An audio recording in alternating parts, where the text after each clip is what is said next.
Hello friends, how are you all? I hope you are all doing fine. यहाँ पर हम आज जो देखने जा रहे हैं वो एक नया टॉपिक है जिसको हम बोलते हैं plant breeding for disease resistance. यहाँ पर ये टॉपिक थोड़ा इंटरेस्टिंग है, इसको समझना पड़ेगा हमको। यहाँ पर देखते हैं कि कोई भी प्लांट ब्रीडिंग होता है तो ये ज़्यादातर किसके लिए होता है? ईल्ड के लिए होता है। पर ईल्ड जो होता है क्रॉप का, right, yield of crop is affected by certain pathogens। उसको पैथोजेंस अफेक्ट करते हैं। कौन कौन से पैथोजन है जो प्लांट को नुकसान कर सकते हैं? That can B affecting a plant, right. तो yield of crop is affected by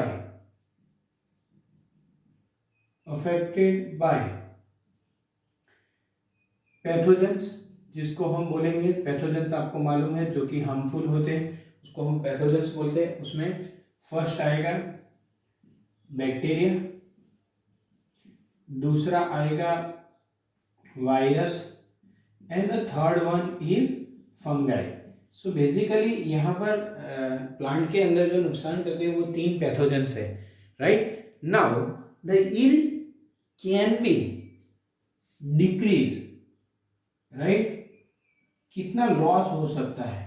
तो सर्टेन केसेस, ज़्यादातर 20% टू 30% क्रॉप लॉसेस होते हैं जब ऐसा इन्फेक्शन होता है, राइट। और सर्टेन टाइम्स और in certain cases total loss भी होता है, राइट। तो क्रॉप लॉस, टोटल लॉस भी हो सकता है। यानी कि that is a big factor. ये पैथोजेंस बहुत ही बड़ा फैक्टर है जिससे कि हमको नुकसान होता है। यील्ड जब कम हो जाती है तो automatically it directly affects to a farmers economic conditions, right. तो ऐसी सिचुएशन में हम क्या कर सकते हैं? In certain situation, in this situation we can do plant breeding। in this situation क्या कर सकते हैं हम? प्लांट ब्रीडिंग कर सकते हैं, प्लांट ब्रीडिंग, ताकि हम एक डिजीज रेजिस्टेंट कल्टीवर यानी वेराइटी को डेवलप कर सके, राइट। सो प्लांट ब्रीडिंग से क्या डेवलप करेंगे हम? एक डिजीज रेजिस्टेंट कल्टीवर को डेवलप कर सकते हैं। So disease resistant cultivar is develop, right. यहां पर डेवलप किया जाता है, इज डेवलप। प्लांट ब्रीडिंग होता है, उसमें से क्या डेवलप किया जाता है? Disease resistant cultivar. अभी हम देखते हैं कि डिजीज रेजिस्टेंट कल्टीवर्स डेवलप करने से हमको क्या फायदा होने वाला है। तो जब डिजीज रेजिस्टेंट कल्टीवर हम डेवलप करेंगे तो एक तो यील्ड एनहेंस हो जाएगी, यील्ड एनहेंसिस यानी यील्ड इंक्रीज हो जाएगी, राइट। उसके बाद सेकेंड थिंग जो कि बहुत ही इंपॉर्टेंट है, अभी जो पॉल्यूशन हो रहा है उसको हम डिक्रीज कर सकते हैं। इससे कैसे? तो जो हमारा डिपेंडेंस है, राइट, ऑन फंगीसाइड्स एंड बैक्टीरियोसाइड्स, वो भी हमारा कम हो जाएगा। क्यों? क्योंकि प्लांट खुद रेजिस्टेंट है तो हमको ये बाहर से नहीं देना पड़ेगा। यानी कि जो इंसेक्टिसाइड्स जैसी जो चीज़ें आती हैं, हम बोलते हैं फंगीसाइड्स और बैक्टीरियोसाइड्स, उससे भी हम उसका यूज भी हम कम कर सकते हैं। सो बेसिकली यील्ड एनहेंस होगा and dependence on fungicides as well as bacteriocides decreases और reduces, जो कि एक एनवायरनमेंट के लिए बहुत ही अच्छा है। उसके बाद जब डिजीज रेजिस्टेंट होता है तो व्हाट इज डिजीज रेजिस्टेंस? अगर हम सोचें कि डिजीज रेजिस्टेंस का मतलब क्या है, तो डिजीज रेजिस्टेंट यानी डिजीज रेजिस्टेंस का मतलब कि a plant is capable to prevent the pathogen from causing disease, यानी कि वो एक पैथोजन को प्रिवेंट कर सकता है डिजीज कॉज करने से. So plant having ability to prevent pathogen from causing disease. और ये जो रेजिस्टेंस जो है वो किस पर डिटरमाइन होता है, right? The disease resistance is totally determined on the basis of genetic constitution. So disease resistant is determined by genetic constitution, right? So basically this is about the disease resistant. यानी कि अभी हम समझते हैं कि plant breeding तो हमें करना है, पर उससे पहले हमको कुछ चीजें मालूम होनी चाहिए. अगर हम प्लांट ब्रीडिंग करते हैं तो प्लांट ब्रीडिंग से पहले हमको क्या मालूम होना चाहिए? एक तो प्लांट ब्रीडिंग से पहले we should know what two things, that is first is causative agent. कौन सा एजेंट वो डिजीज कॉज करता है. बिफोर प्लांट ब्रीडिंग एक हमको मालूम होना चाहिए causative agent. And second how it is transmitted, यानी कि मोड ऑफ ट्रांसमिशन भी हमको मालूम होना चाहिए. सो बिफोर प्लांट ब्रीडिंग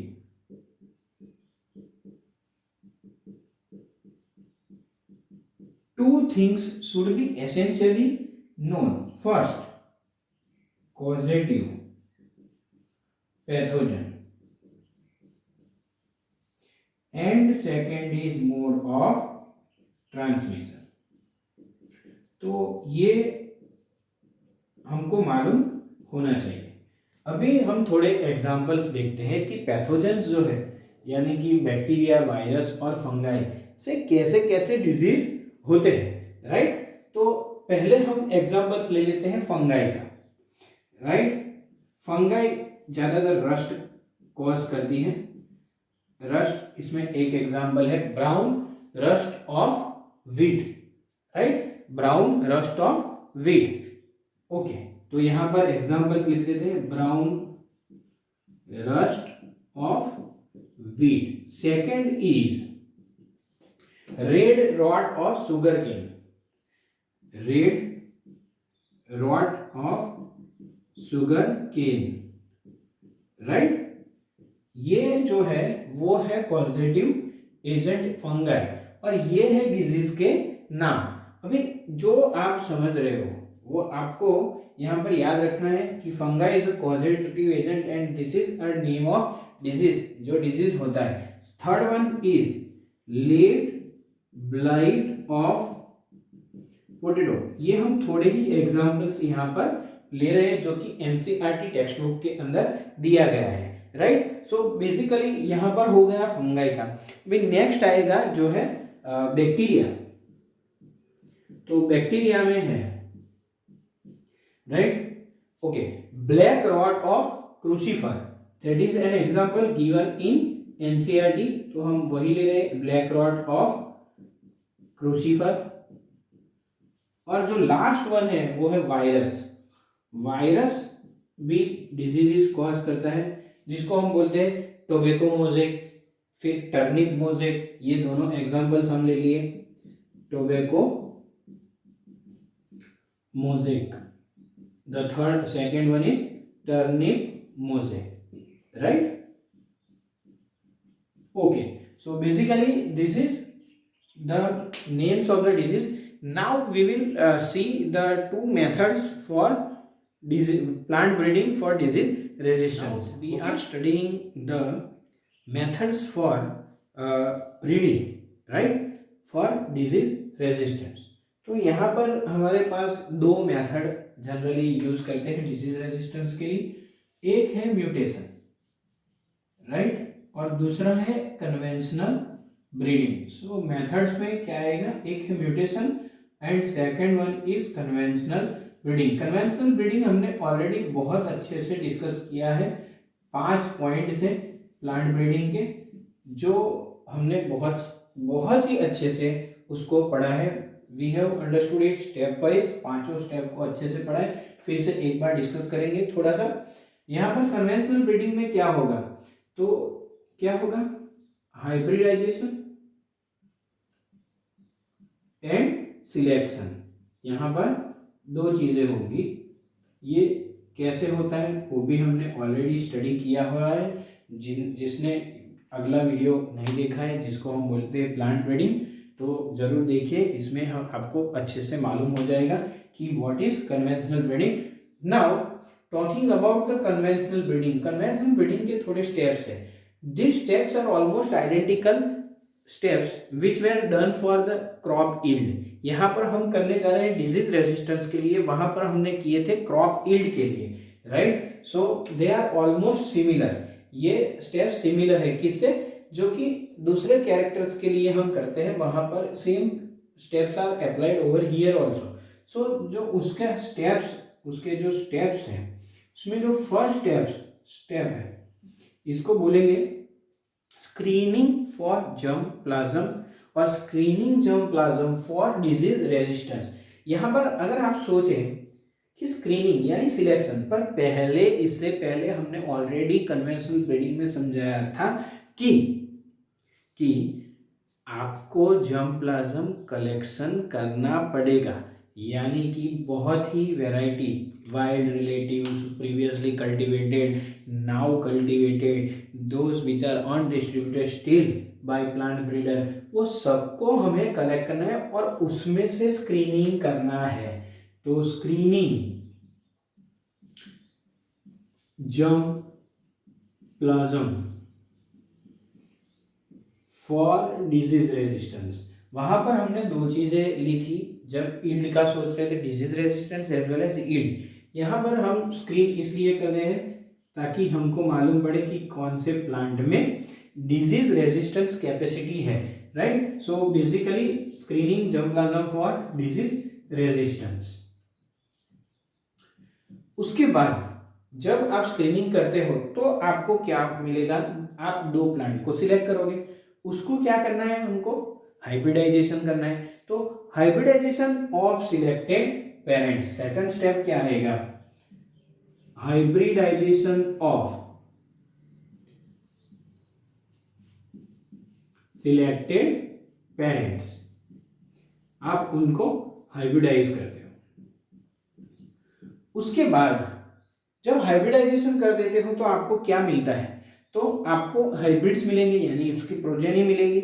उसमें हमको सिलेक्शन करना है, इवेल्युएट करना है किसका, तो जो हमको ऑफस्प्रिंग्स मिली उसका, यानी selection and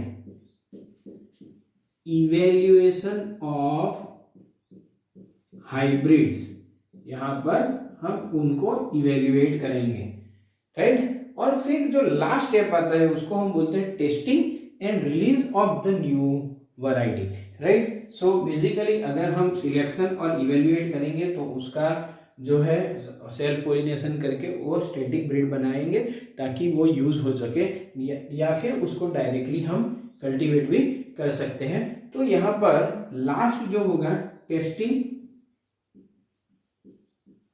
and release of new variety, तो ये हो गया 4 स्टेप्स।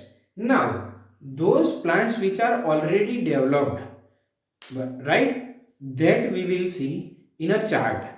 जो एनसीईआरटी में एक चार्ट दिया गया है वो आपको अच्छे से याद करना है, और उसका एक हम यहाँ पर ये खत्म होने में एक स्लाइड भी रखेंगे जिससे आप नोट डाउन भी कर सके कि जो चार्ट है उसमें से सब दिया गया है, right. So basically this is about the conventional breeding.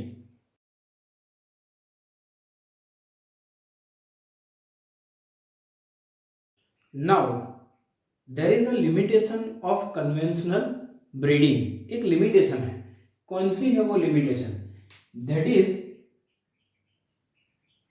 Limitation. इसकी जब हम बात करें तो उसमें ऐसा हम समझ सकते हैं कि there is a limited number of disease resistant jeans.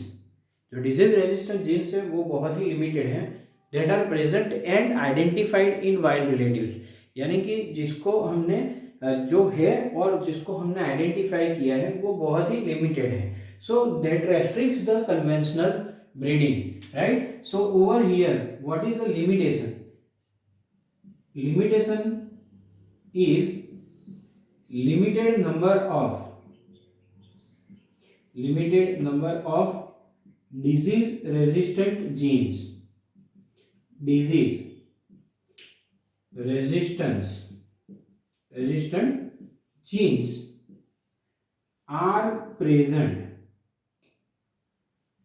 and identified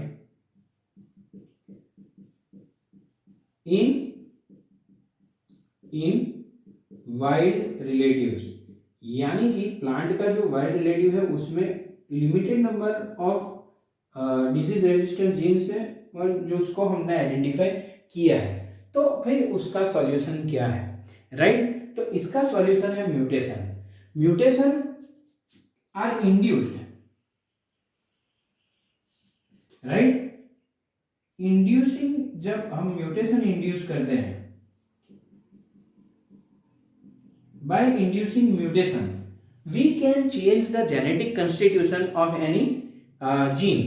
तो जब हम कोई जीन का जेनेटिक कंस्टिट्यूशन चेंज कर रहे हैं तो उसमें there are chances that it can develop a disease resistant variety, right. तो उसमें क्या हो सकता है कि जब हम म्यूटेशन इंड्यूस करवाते हैं, that can B by various means, chemical भी हो सकता है, बाय रेडिएशंस भी हो सकते हैं। तो there are various means to induce the mutation. पर उसके बाद जब इंड्यूस करें म्यूटेशन, उसके बाद क्या करेंगे हम, we will screen the plant. जिस प्लांट्स में हमने म्यूटेशन इंड्यूस किया है यानी जेनेटिक कंस्टिट्यूशन को अल्टर किया है, उसको हम स्क्रीनिंग करेंगे। पर किसके लिए, फॉर डिजीज रेजिस्टेंट, जो हमारा टॉपिक है, screening the plant for disease resistance, right। उसके बाद जब हम स्क्रीन कर लेते हैं तो उसमें से जब हमको मिलता है डिजीज रेजिस्टेंट जीन, उसको हम आइडेंटिफाई करेंगे, राइट। तो उसके बाद क्या किया जाएगा, identify the disease resistant gene. इसको आइडेंटिफाई करने के बाद that can be directly used, right, और it can be multiplied, right. इसको मल्टीप्लाई भी करवा सकते हैं या फिर उसको डायरेक्टली यूज भी कर सकते हैं, किसमें, प्लांट ब्रीडिंग में। तो this can be, that is plant can be used for plant breeding, या फिर that plant can be directly multiplied, यानी कि दो चीजें हो सकती है यहां से। तो अभी हम समझते हैं कि what is the definition of mutation, right. Mutation का मतलब क्या है, इट इज अ प्रोसेस, एक प्रोसेस है जो कि हम ऑलरेडी पढ़ने वाले हैं जेनेटिक्स के अंदर, right. A process in which genetic variations are created, right. A process by which genetic variations are created through change in base sequence of a gene और विद इन द जीन। तो यहाँ पर क्या होगा कि base sequence हम बदल रहे हैं। आपको मालूम होगा कि जीन क्या है, right, it is a small part of DNA and, right, DNA कहाँ पर होता है, तो सेल के अंदर होता है। सेल के अंदर भी कहाँ पर, तो it is present in the nucleus which is the genetic material, जो पूरा प्रोसेस कंट्रोल कर दे। तो उसके पास अगर कैपेबिलिटी आ जाए बाय इंड्यूसिंग म्यूटेशन, तो डिजीज रेजिस्टेंट हो सकता है। right? So we are changing the genetic constitution, right? तो यहाँ पर process by which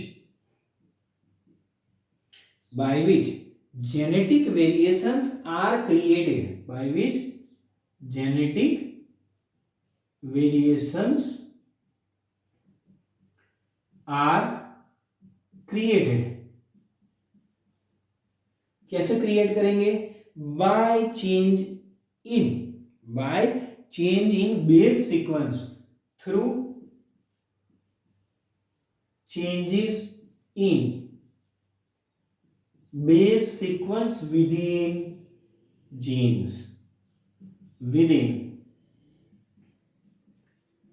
जीन्स, तो ये हो गया म्यूटेशन का डेफिनेशन, राइट? उसके बाद अगर हमको म्यूटेशन को इंड्यूस करवाना है, कैसे इंड्यूस करवा सकते हैं mutation?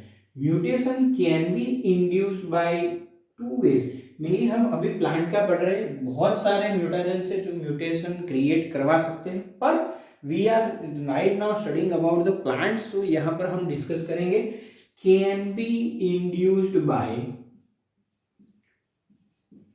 Either chemicals or it can be induced by radiations, right? ये बेस सीक्वेंस को हम कैसे चेंज करेंगे, जो जेनेटिक कोड होगा उसको कैसे चेंज कर सकते हैं? तो it can be either by chemical और radiations like gamma rays, right? So this is about the mutation, right? After mutation हम क्या करेंगे? सिलेक्शन करेंगे। After mutation there is a way process called as selection, and selection के बाद उसको हम use कर सकते हैं, use in plant breeding, right? So basically this are the steps, okay? So this is called as mutation breeding. ये पूरा process को हम क्या बोलेंगे? Mutation breeding. Right now we will understand the examples of this. Okay, now let us understand the examples of the mutation. तो यहाँ पर हम एक एग्जाम्पल देखते हैं, जो मूंग बीन है,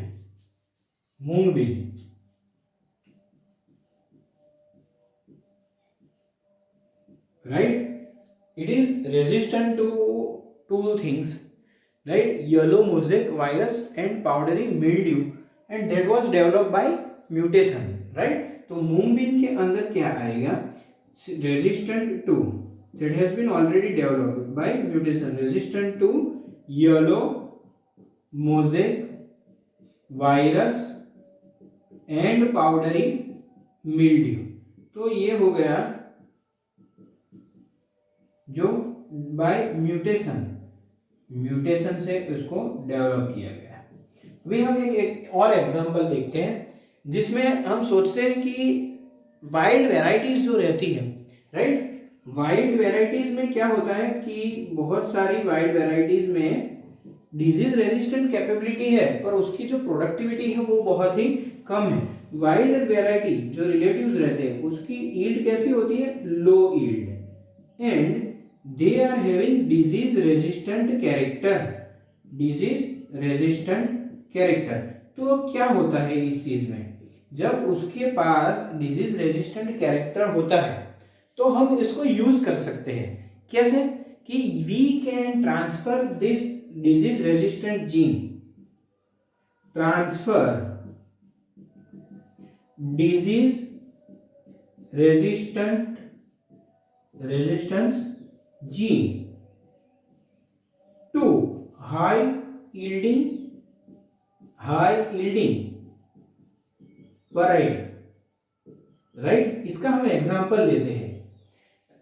इसमें एक वाइल्ड रिलेटिव्स में एक जीन ट्रांसफर किया। वाइल्ड रिलेटिव में भिंडी जो है, राइट? You are knowing and familiar with this term bhindi, right? तो जो भिंडी है उसमें वाइल्ड रिलेटिव जो था उसमें येलो मोज़ेक का रेजिस्टेंस है, तो येलो मोज़ेक का जो रेजिस्टेंट जीन है उसको ट्रांसफर किया किस में, तो जो हाई यील्डिंग वैरायटी थी जिसको हम बोलते हैं Abelmoschus esculentus, right, that is a type of bhindi, Abelmoschus एस्केलेंटस। तो जो ये है उसमें से एक नई वैरायटी बनी, right, new variety produced, new variety is produced and that was called Parbhani Kranti. You have to remember this, Parbhani Kranti. So this variety was created. Okay, so this is all about the conventional breeding and mutation.